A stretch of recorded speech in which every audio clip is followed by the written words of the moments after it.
capítulo 32. 2 Crônicas, capítulo 32. Essas guerras, agora diga bem alto mais uma vez: e o povo descansou. E o povo descansou.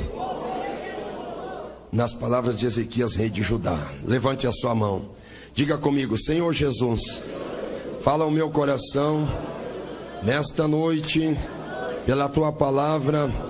O homem não é nada, mas a tua palavra é poderosa. Fala comigo, Senhor.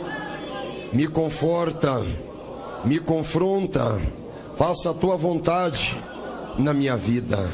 Amém. Podem se assentar e glorificar a Cristo Jesus com as palmas bem alegres. Glória a Deus.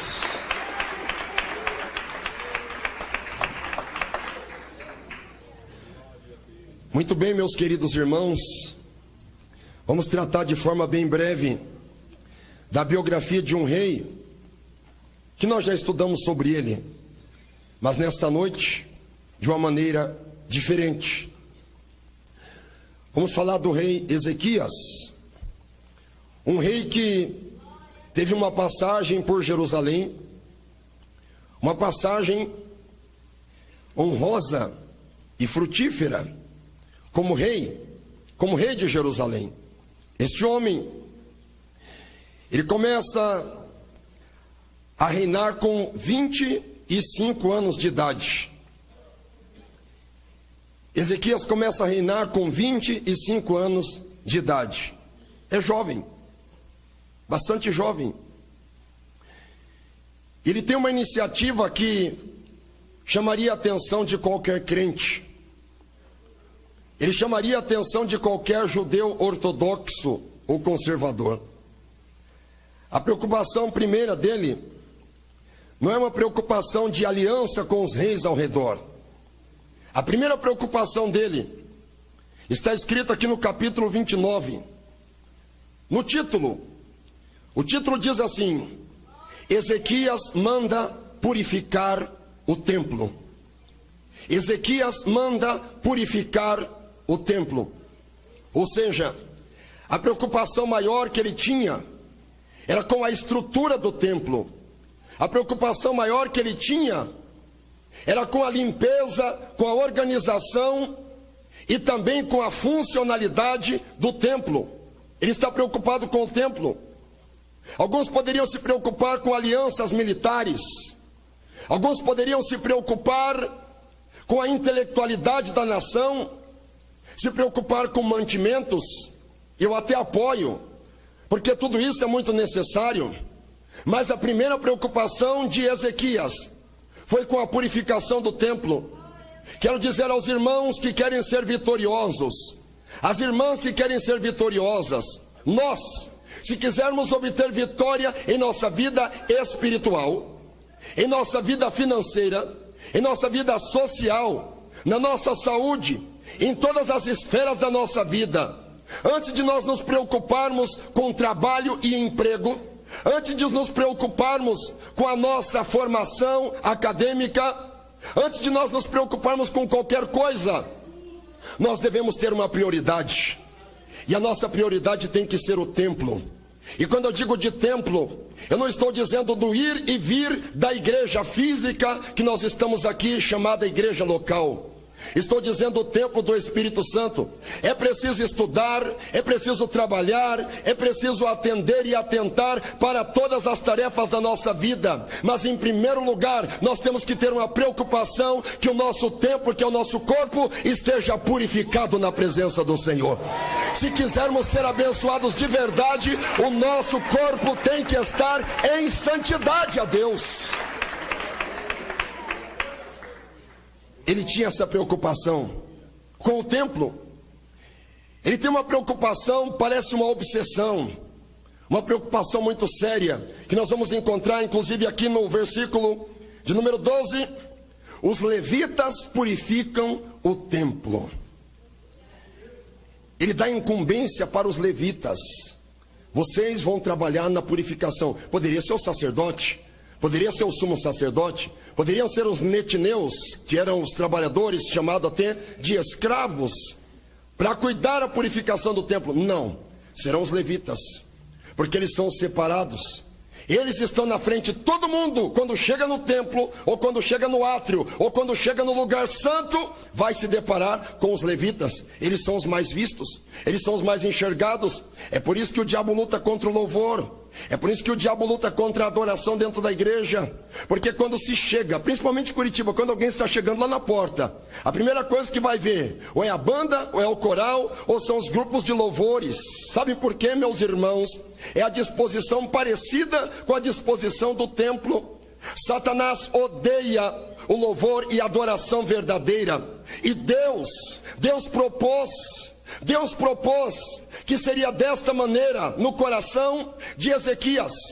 Quem vai começar a limpeza e a purificação serão os levitas. E eu vou dizer algo, Deus tem uma obra tremenda com os louvores daqui de Curitiba. Satanás se levanta de toda maneira. Deus sabe, o Brasil sabe que esta cidade é referência. E Deus tem uma obra tremenda, queira Satanás ou não, uma grande obra, um grande trabalho na face desta terra. Neste ministério santo que Deus levantou, será executado pelos louvores de Curitiba. Em nome de Jesus Cristo, escreva o que eu estou falando.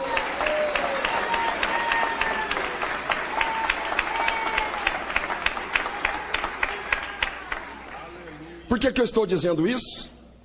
Estou dizendo isso porque Satanás, ele quer perverter, Satanás quer estragar, Satanás quer denegrir a parte que mais louva ao Senhor na igreja. Satanás quer difamar, Satanás quer prejudicar, ele ataca e ele não brinca nos seus ataques.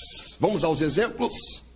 Quando vejamos os cantores, até mesmo que nós temos conhecido de muitos anos, louvavam ao Senhor, eram verdadeiros adoradores.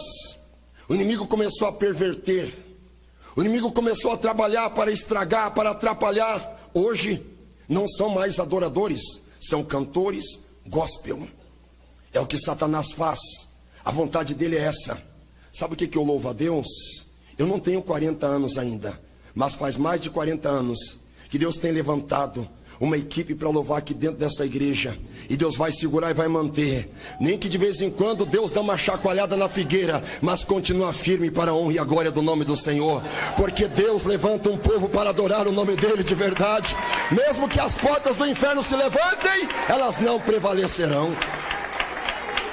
Quem crê, diga glória a Deus. Verso 20. Ezequias restabelece o culto a Deus. Olha a preocupação dele com o templo, com a purificação do templo. Mas o que adianta o templo? O que adianta uma estrutura extraordinária? Uma estrutura na linguagem dos engenheiros, uma estrutura faraônica, se não tem a glória nem a presença do Senhor? Seria melhor uma tapera, seria melhor um lugar de chão batido, mas que tivesse a graça do Senhor. É exatamente isso que Ezequias está reclamando. Não pode ser desse jeito. Não adianta somente ter um templo bonito, bem decorado. Tem que ter alguma coisa, tem que ter culto. E quando existe culto, meus irmãos, quando existe culto, significa coletividade. É restabelecido o culto. Tem gente que vem na igreja, eu já falei isso uma vez e vou repetir. Vem na igreja para quê? Para atender celular, para fazer fofoca, para reparar na vida dos outros. Vem na igreja para fazer contenda. Vem na igreja para quê? Para perder tempo. Porque ele está gastando todo o seu tempo com a mente longe. E a hora que ele vai começar a se concentrar é a hora da revelação. Não para de tomar água. Tem gente que atende celular na hora do culto. Porque o silêncio. A gente começa, um bate palma aqui, outro bate palma lá atrás, um outro aqui, o outro ali. E daí o outro está olhando para cima, outro está viajando, outro não sei onde está. Irmãos, nós passamos vergonha ao contemplar a maneira que cultuam os judeus. O povo, quando é hora de culto, parece que vai cair o templo deles, de tanto que eles batem palma, pulam, saltam. Na coletividade, tudo junto. Irmãos, agora fiquem de pé. Um levando de pé, não sei se é dor nas costas, não sei o que acontece, se é dor nas pernas, fica sentado. Outro irmão, vamos bater palma, não bate palma, ainda fica olhando para quem bate. Vamos dar glória a Deus, ninguém dá glória a Deus. Um dá glória a Deus aqui, outro dá glória a Deus ali. Tem um que fica até espiando para ver a glória a Deus que o outro vai dar. Um culto coletivo é um culto racional. O que é um culto racional? Com a nossa razão, onde nós desligamos o celular, desligamos o mundo, desliga a política, desliga o trabalho, desliga os problemas, desliga tudo. Sabe onde nós estamos? Estamos em Betel, é na casa de Deus, é lugar de dar lugar para Deus, é lugar de agradar, é lugar de adorar a Deus de verdade. Oh, glória! Diga glória a Deus. Diga glória a Deus. Capítulo 30. Ezequias convida todo o povo a vir a Jerusalém para celebrar a Páscoa. Ezequias convida todo o povo a vir a Jerusalém para celebrar a Páscoa. Sabe qual que é o significado da Páscoa para nós cristãos? A Santa Ceia. A Santa Ceia. Você pode ser dizimista, pode ser ofertante, eu quero até te parabenizar. Graças a Deus e a você, a sua contribuição, esta obra se mantém num ciclo acelerado. Salvação de almas, compra de templos, inovações, todas as manutenções são atendidas. Deus te abençoe. Mas você que participa da Santa Ceia no mês, no outro você já não participa. Infelizmente, preciso te dizer a verdade, você não tem vida em si mesmo.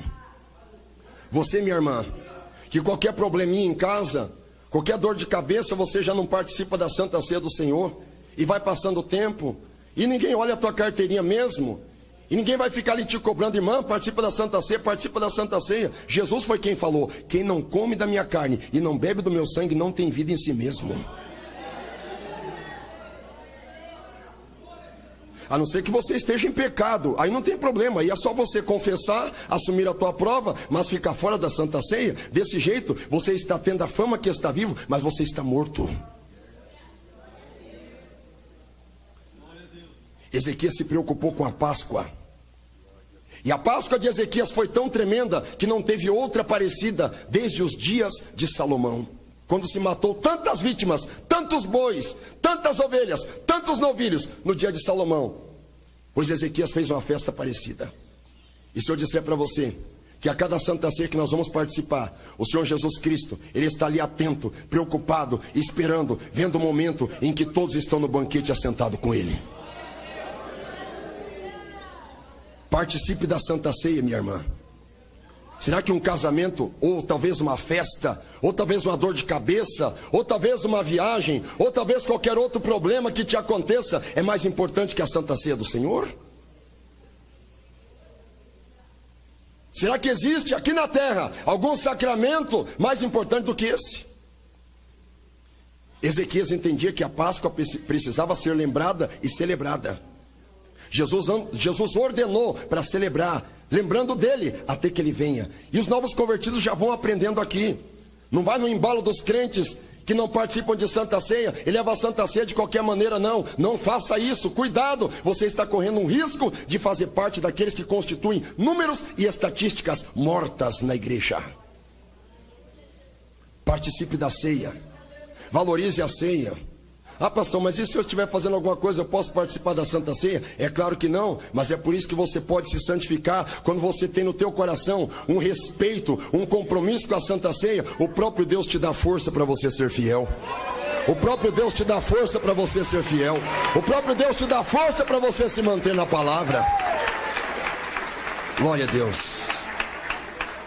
Capítulo 31, versículo 2. Ezequias regula as turmas dos sacerdotes e levitas. Ezequias regula as turmas dos sacerdotes e levitas. Ele regula. O que é regular alguma coisa? Organizar, metodicamente, sistematicamente. Eu quero fazer uma pergunta para você. O teu dia não tem 24 horas, igual o meu? Não são 8 horas para dormir, 8 horas para trabalhar, Sobram 8. Sobram 8. O que nós fazemos? O que você faz com essas 8 horas que sobram? O que você faz? Como você administra isso? Ou você diz que você não tem tempo? Será que não dá para tirar 1 hora para orar a Deus? Será que não dá para tirar 1 hora para ler a Bíblia? Desligar esse celular que está comendo o teu tempo, está comendo a tua vida? Será que não dá para você deixar teu celular no modo avião ou desligar ele de uma vez? 1 hora de oração, 1 hora lendo a Bíblia, será que você vai ficar mais pobre ou mais rico? O que vai acontecer? Você vai perder tanto dinheiro assim se você desligar teu celular para ter um tempo, uma particularidade com o teu Deus? Está na hora de nós aprendermos a regularizarmos, a regularmos, a orientarmos, a sistematizar a nossa vida, porque se nós não organizarmos e não planejarmos e dissermos assim, eu não tenho tempo, vai chegar uma hora que Deus pode permitir você chegar na câmara do reflexo e lá você vai ficar, o tempo vai passando e você diz, esse tempo não passa, igual aconteceu com esse que vos falar. Fiquei no hospital, passei por uma cirurgia, fiquei 2 dias lá. E o tempo não passa. E apertava a campainha, não vinha nada de enfermeira, não vinha nada de ninguém. Ficava lá. E o tempo passando, eu dizendo, meu Deus, que tribulação, esse tempo não passa. E quando está na rua, o tempo passa tão depressa. E a gente parece que se esquece que nós temos um Deus que nos dá oportunidade, que nos dá vida para nós buscarmos a Ele. Valorize o tempo que Deus te deu. Valorize o tempo que o Senhor te deu.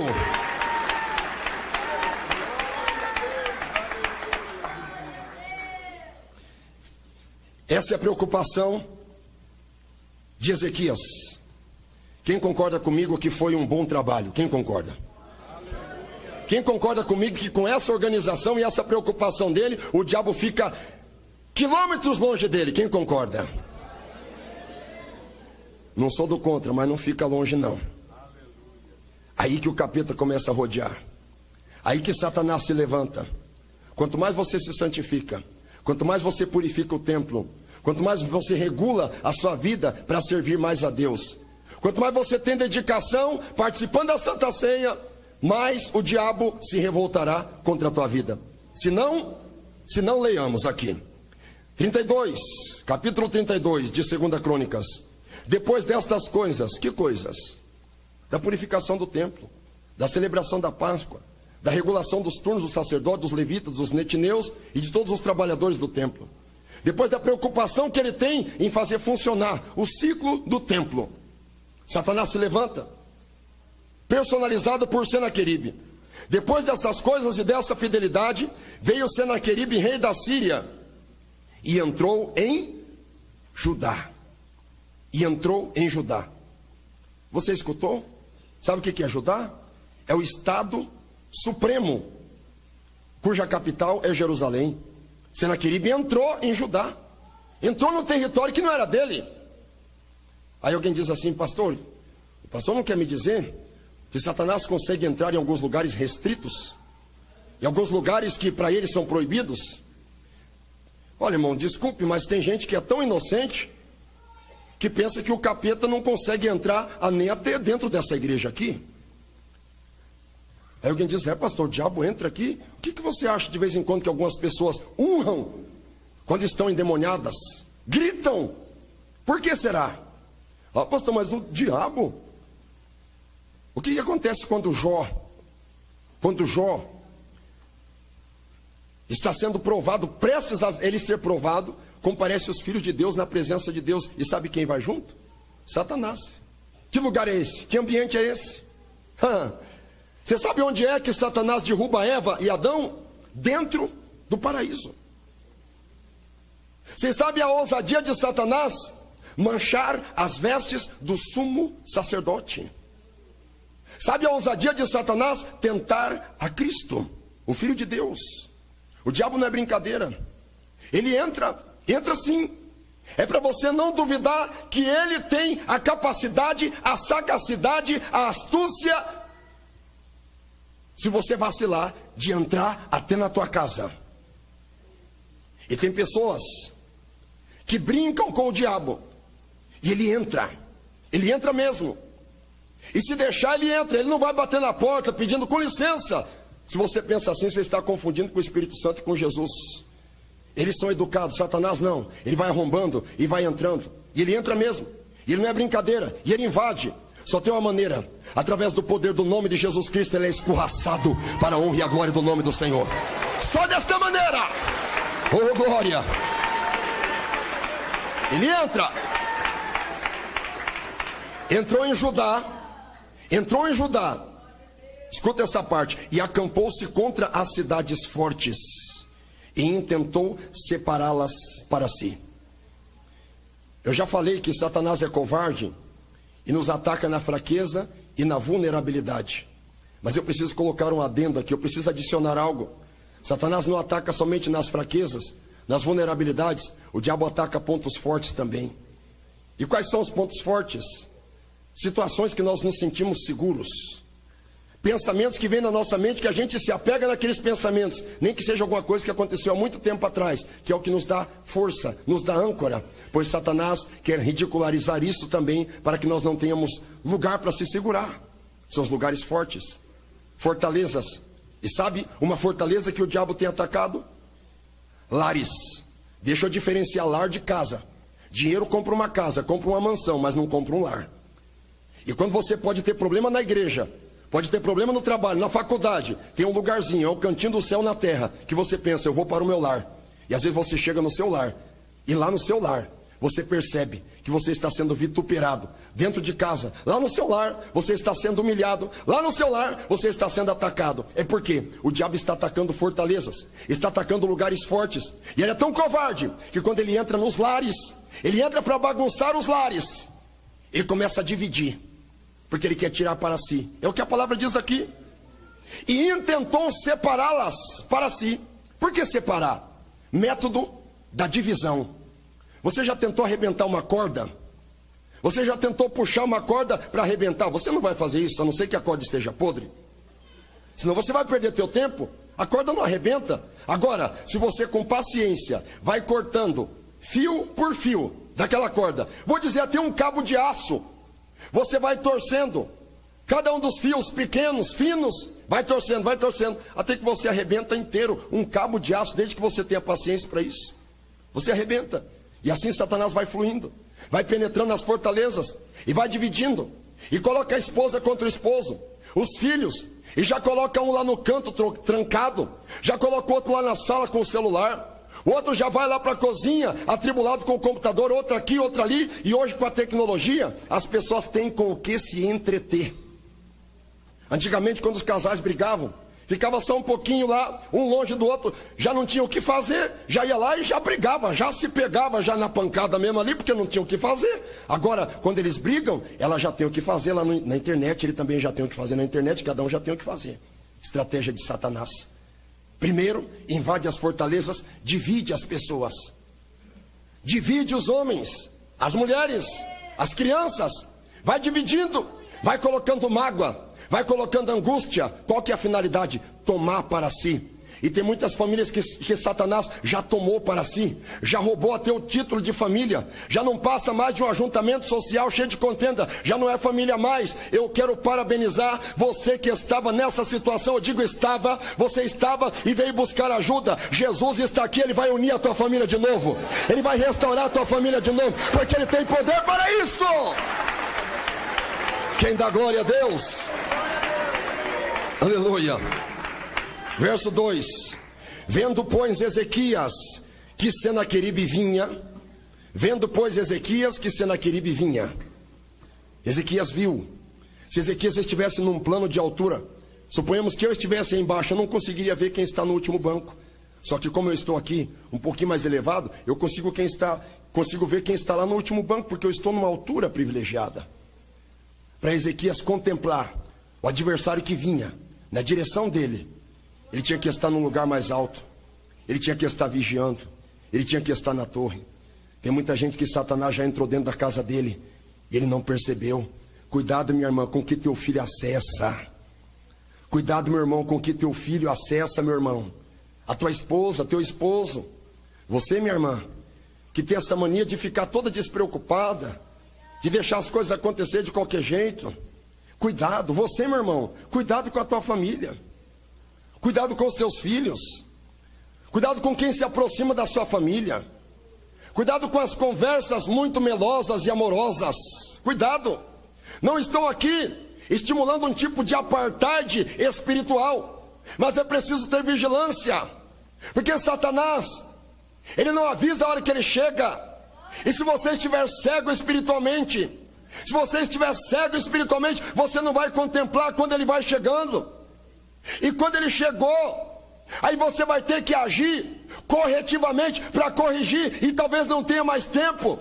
Agora, quando você está na visão do Espírito Santo, ele está vindo lá de longe, e você já está percebendo que ele está vindo, e você já vai clamando: o sangue de Jesus tem poder, e Deus vai protegendo a tua família. Oh, aleluia! Diga glória a Deus, igreja. Ezequias viu que Senaqueribe estava vindo, e viu que o seu rosto era de guerra contra Jerusalém. O rosto de Satanás não é rosto de paz, não é rosto de brincadeira, não é rosto de pacto, não é rosto de aliança.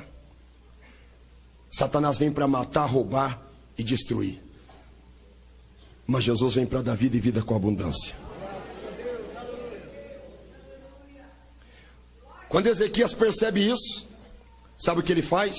Versículo 3. Teve conselho com os seus príncipes e com os seus varões, para que se tapassem as fontes das águas. Qual foi a primeira atitude de Ezequias? Formar um conselho. O que é um conselho? Uma reunião. Ô, irmão, você já fez alguma reunião familiar? Ô, irmão, você já fez um culto doméstico? Separar um dia para conversar, na hora do almoço, na janta, no café, com os filhos. Como que estão as notas? Amor, eu quero te elogiar hoje. Fala alguma coisa desse tipo. Você já fez? Não, pastor, eu nunca fiz. Tem pessoas que estão prestes a fazer uma reunião, mas não é uma reunião para acertar assuntos amistosos, é a reunião do divórcio. Mas por que está acontecendo isso agora? Por que o diabo entrou no meu casamento? Pergunta se teve algum tipo de reunião familiar. Pergunta se já teve algum tipo de diálogo, algum tipo de conversa, algum tipo de feedback, para saber como as coisas estão, para saber se as coisas estão no mesmo lugar, para saber se você ainda é o homem da casa, tipo assim, para saber se você ainda é a rainha do lar, para saber, será que é pecado fazer isso? Ter um conhecimento, medir, tatear. E como é que as pessoas se conhecem? Através da conversa, através do diálogo, através do conselho, através do ajuntamento, inquirir, perguntar. Porque é somente onde existe conselho, onde existe orientação, onde existe diálogo, que existirá estratégia numa família. As famílias estão destruídas hoje porque não tem diálogo mais, não tem conversa mais, é tudo pelo WhatsApp. E quando é o mais próximo possível, é tudo por telefone. Daí a esposa chega morrendo de canseira em casa, o esposo também já chega todo estressado, as crianças também já não aguentam mais essa vida. A Bíblia diz que Ezequias forma um conselho com os sábios e com os príncipes. Quando ele forma esse conselho, ele chega a uma conclusão: vamos fechar as fontes, vamos tapar as fontes. Você entendeu? Vamos tapar as fontes. As fontes estão do lado de fora da cidade, os poços estão do lado de fora da cidade. Se alguém vai atacar a cidade, pode até atacar, mas quando eles estiverem com sede, eles vão ter que ir embora. Só que se tiverem os poços tudo ali do lado de fora, olha que posição estratégica, olha que bom que será para eles. Pelo menos não vai faltar água, não vai faltar água. Olha que bom, temos poços aqui de sobra. Ezequias falou: não, nós não vamos deixar os poços aqui. Eu quero falar com você que gosta de vir só em campanha. Você faz campanhas, e é maravilhoso você fazer campanha, mas existe um poço na tua vida. você faz campanha e continua no adultério, continua na mentira, continua no vício, continua no pecado, Satanás, cedo ou tarde, ele vai te dar uma rasteira.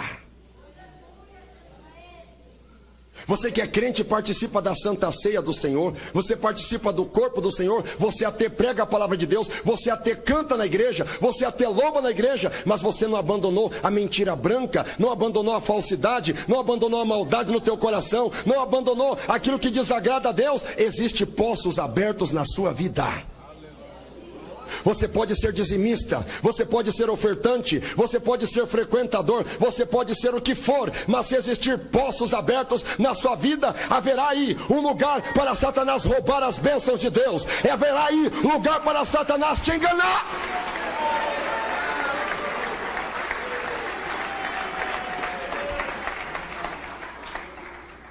Feche os poços, feche os poços. Encontre onde é que Satanás se alimenta. Ô pastor, mas como é que eu vou descobrir onde o diabo se alimenta? É tudo aquilo que agrada ao diabo. Mas como é que eu vou saber o que agrada ao diabo? Ora, irmãos, sejamos sensatos. Aquilo que não agrada a Deus, agrada o diabo. Ah, pastor, mas essas fontes são somente pecados? Mais à frente eu já respondo. Para que tapassem as fontes das águas que havia fora da cidade, e eles o ajudaram.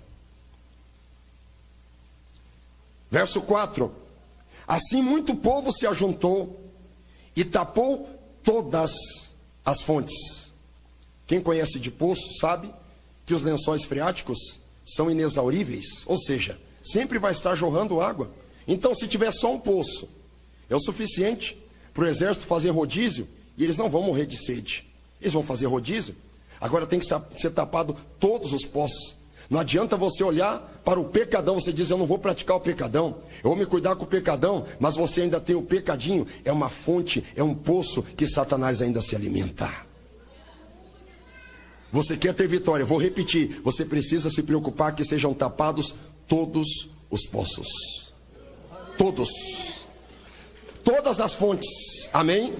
Amém? Todas as fontes. Como também o ribeiro que se estendia pelo meio da terra. O ribeiro se estendia pelo meio da terra. Qual que é a finalidade do ribeiro? Ora, se tem um poço, é água potável, é água limpa, talvez até água tratada. É a melhor água que tem para se tomar. Agora, tem um ditado popular, quando não se tem o cão, caça-se com o gato. Se não tem poços, vai tomar água do ribeiro. Agora, se fechou o ribeiro, não tem água dos poços, não tem água do ribeiro, não tem água de nada. O que isso quer dizer? Os poços, eu já disse que representa o pecado. Os ribeiros, o que representa? Tem coisa que é pecado, tem coisa que é embaraço. Qual que é a diferença entre pecado e embaraço? Pecado é aquilo que imediatamente desagrada a Deus. O que é embaraço? É aquilo que de primeira mão, aquilo que você olha, na primeira vista que você enxerga, você diz, não, isso não é pecado, isso não tem nada a ver. Eu só contemplando isso aqui, eu já disse que não desagrada a Deus, mas lá na frente você percebe que era um embaraço. E lá na frente, todo embaraço, tudo que aqui é embaraço, lá na frente vai acabar se tornando em pecado. E vou dizer mais, tudo aquilo que não agrada o Espírito Santo na tua vida, tudo aquilo que escandaliza o teu irmão na tua vida, tudo aquilo que não traz gozo de Deus, que não te é motivo para sentir a glória do Senhor na tua vida, é embaraço. E tudo que é embaraço ainda serve para o inimigo cedo ou tarde se alimentar na tua vida. Não basta fechar os poços, tem que fechar também o ribeiro. Não basta vencer o pecado, tem que vencer o embaraço, olhando para Jesus, autor e consumador da nossa fé. Quem dá glória, dá glória. Oh, aleluia. Oh, aleluia. Porque eles disseram o seguinte, por que viriam os reis da Síria e achariam tantas águas? Você já notou que quando vai chegar a visita, que vem naquela visita que não avisa, quando você dá uma olhada, Senhor da glória, menino vai para o banheiro, você vai para o quarto, você vai para a sala, vai. Não avisou. A visita chegou de repente. Não é uma situação, talvez até, como se diz, eu não estava esperando. Você tem que saber o seguinte, os infortúnios, a visitação do inimigo para prejudicar, ele não vai te avisar, ele vem que nem ladrão, ele é imitador, ele quer imitar Jesus, a volta de Jesus. Ele chega, ele quer te pegar quando você está desapercebido. É por isso que o crente verdadeiro está sempre vigiando. Aleluia. Olha aqui para mim. Versículo 5. E ele se fortificou e edificou todo o muro quebrado. Edificou todo o muro quebrado. Você já ouviu falar numa raça maligna chamada ladrão? O tal do ladrão, ele pula por cima daqueles fios da cerca elétrica. O tal do ladrão, se você coloca um leão ou um tigre para cuidar a sua propriedade, ele é capaz de matar o leão e o tigre para roubar a tua casa. Eu não sei como é que pode ter tanta criatividade, só pode ser o capeta que orienta. Que o bicho chamado ladrão não tem lugar para ele. Agora você imagine que tem um muro e aquele muro tem uma fenda ou um buraco. O ladrão vê aquele buraco, ele vê que a casa é boa para roubar. Ele só falta dizer para o proprietário da casa: muito obrigado pela sua generosidade de deixar esse muro aberto para mim passar. E assim estava Jerusalém. Ezequias percebeu que o muro tinha fenda, tinha buraco, tinha repartições. E quando tem essa vulnerabilidade, é fácil de entrar. Cuidado com as suas paixões, com as suas emoções, com as suas sensibilidades. Você que tem sensibilidade, a sua sensibilidade é a mentira, o que você vai fazer? Você vai ficar quieto o máximo possível. Se a sua sensibilidade, por exemplo, é a tristeza, é a angústia, você vai evitar se relacionar. Pastor, mas eu vou me fechar. É melhor do que você pecar e se tornar vulnerável para o diabo entrar na tua vida. Ah, pastor, mas um crente ficar endemoniado? Nem sempre. Quando o diabo entra na vida de uma pessoa, nem sempre se manifesta daquela forma espalhafatosa. Às vezes ele vai trabalhando, vai fluindo, vai por aqui, vai por ali, até que a pessoa está totalmente vencida por ele. Repara os muros. Cuidado com as frestas. Cuidado com as brechas. Volta a repetir, o diabo não bate na porta, ele entra pela porta dos fundos, e se ele puder, ele arromba. Ele não é brincadeira, ele chega dessa forma. Por isso que então Ezequias toma essa decisão de consertar os muros até a torre, até as torres. Qual que é a finalidade de uma torre? A posição para que um vigia, para que um vigilante possa contemplar tudo. Repara os muros e cuidado com a torre. Fique na torre. Como é que é ficar na torre, pastor? Estar sempre vigiando. Você não sabe a hora que Jesus vem e não sabe a hora dos ataques de Satanás. Só que quando você está na torre, você está preparado para todas as coisas, inclusive para morrer, inclusive para o arrebatamento, inclusive para os ataques do inimigo. Ele pode vir te atacar, mas você já contemplou, é você, né, Satanás? E ele vai ser envergonhado para a glória do nome do Senhor. Glória a Jesus. Glória a Jesus. Quem já ouviu um ditado que o seguro morreu de velho? Quem já ouviu? Olha que tremenda estratégia. Diga glória a Deus. E levantou outro muro para fora e fortificou a Milo, na cidade de Davi. Levantou outro muro para fora. Estava preocupado, já tinha um muro, já tinha sido edificado um muro, mas ele queria mais um. Duplamente protegido. Você sabe o que eu vejo aqui? Existe basicamente 3 tipos de crente: o moderado, o exagerado e o liberal. O liberal, para ele, nada é pecado. O exagerado, tudo é pecado. O moderado fica no meio. Só que às vezes, é melhor ser exagerado. Porque Satanás, quando ele vem atacar, ele ataca com exagero. Ele não vem para brincadeira. E não vem para fazer prisioneiros. Então, se tem alguma coisa que você sabe que vai te prejudicar, que vai te destruir, fique longe disso. Há pessoas que perguntam para mim assim: pastor, celular é pecado? Não, celular é celular, pecado é pecado. Cada qual com o seu nome. Só que é o seguinte: se o crente não tem domínio próprio, se o crente não sabe como se controlar, está jogando a sua família no ralo e dizendo: não, isso não tem nada a ver, isso não tem nada a ver, e está morrendo, está perdendo a família, está perdendo dinheiro, está perdendo a saúde, está perdendo noite de sono, está perdendo tudo dele. Não, mas isso não tem nada a ver. Ele morre dizendo que não tem nada a ver. Se tem alguma coisa da tecnologia que está te destruindo, está te roubando, está acabando com você, faça um jejum dessa tecnologia. Vigia, se afasta. Pega esse celular, taca ele lá no fundo do guarda-roupa, pega aquele tijolão desse tamanho aqui, ó. Ah, pastor, mas vão me discriminar, vão dizer que isso, vão dizer que aquilo. Pode dizer o que quiser, Deus vai te chamar de vigilante bem-aventurado. A tua família vai te parabenizar pela tua iniciativa. É melhor que você perca uma meia dúzia de amizades oportunistas do que você perder a tua família que Deus te deu. Valorize a tua família. Cuidado com aquilo que está assim roubando o que Deus te concedeu. Aleluia. Digam glória a Deus. E fez armas e escudos em abundância, preparado com toda a armadura de Deus. E depois de ter feito tudo isso, ficai firmes. Digam glória a Deus. E pôs oficiais de guerra sobre o povo, e ajuntou-os assim na praça da porta da cidade, e falou-lhes ao coração: esforçai-vos e tende bom ânimo. Eu quero finalizar essa mensagem dizendo aos queridos irmãos, se fosse para mim dar um título para essa mensagem, eu diria: faça a tua parte e descansa no Senhor.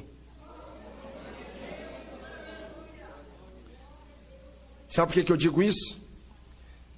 Ezequias disse ao coração do povo: esforçai-vos e tende bom ânimo. Não temais, nem vos espanteis por causa do rei da Síria, nem por causa de toda a multidão que está com ele, porque há um maior conosco do que com ele. Com ele está o braço de carne, mas conosco o Senhor nosso Deus para nos ajudar e para guerrear as nossas guerras. Escuta essa parte, finalizei. E o povo descansou nas palavras de Ezequias. Deus está dizendo para você aqui, para você ouvir o conselho, para você ouvir o recado de Deus e tapar os poços, fechar os mananciais, fechar as entradas possíveis do adversário que é o diabo. Faça isso, faça a tua parte e descansa no Senhor. Descansa no Senhor. Fiquem de pé. Olha aqui para mim. Olha aqui para mim. Você já sabe como que terminou essa guerra? Você sabe? Um anjo só destruiu 15.000 soldados da Síria. Só que esse anjo não foi tapar os poços, não foi reparar nem purificar o templo, e nem foi montar a escala dos levitas. Ele não fez nada disso, porque o que era para o sacerdote fazer, o que era para Ezequias fazer e o que era para o povo fazer, cada um tinha que fazer a sua parte, e Deus fazia a parte dele. Faça a tua parte, que Deus vai fazer a parte dele com sucesso. Levanta a sua mão. Levanta a sua mão. Diga comigo: Senhor Jesus, santifica a minha vida. Senhor Jesus, santifica a minha família. Senhor Jesus, dá-me força para ser uma bênção nas tuas mãos.